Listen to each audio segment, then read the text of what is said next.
সময় সুইডেনকে ভালোমতো শিক্ষা দিয়েছে, আর এখন সুইডেন এমন শিক্ষা পেয়েছে যে সুইডেন কখনো ভবিষ্যতে ভারতকে ধোঁকা দেওয়ার কথা চিন্তাও করবে না।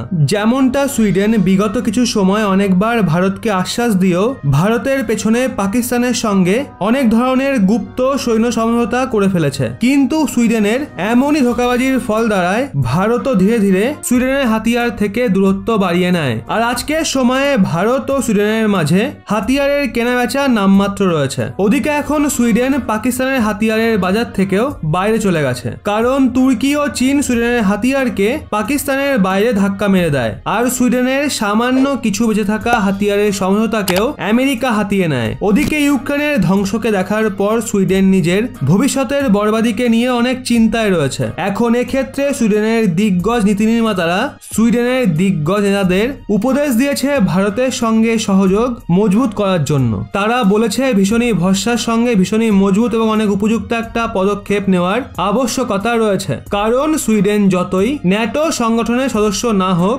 কিন্তু তাও সুইডেন ইউরোপের একটা মুখ্য সমপ্রভু দেশ।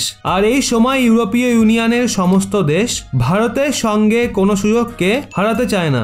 এমনকি জার্মানিও ভারতকে নিয়ে নিজের অনেক পুরনো নীতিকে ছেড়ে দিয়েছে। আসলে CSIS এর রিপোর্ট বড় তথ্য প্রকাশ করেছে, সুইডেন যতই বাইরে থেকে দেখানোর চেষ্টা না করুক, কিন্তু এই সময়ে সুইডেনের উচ্চ পদে বসে থাকা সমস্ত আধিকারিক এবং সমস্ত নেতা ইউক্রেনের ধ্বংসের পরে সুইডেনের ভবিষ্যৎকে নিয়ে চিন্তায় রয়েছে। ওদিকে ভারত ও সুইডেনের সম্পর্ক তো অনেক ভালো, কিন্তু তাও সুইডেন কোথাও না কোথাও ভারতের বাজার থেকে বাইরে বেরিয়ে গেছে।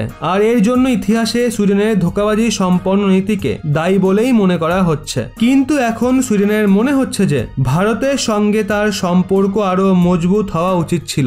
এক্ষেত্রে এখন সুইডেনের ভেতরে ভারতের সঙ্গে সম্পর্ককে মজবুত করার জন্য প্রথমে ভারতের ওপর ভরসাকে মজবুত করা নিয়ে চিন্তা ভাবনা করা হচ্ছে। তো বন্ধুরা, এই বিষয় নিয়ে আপনাদের কি মতামত কমেন্টে অবশ্যই জানান।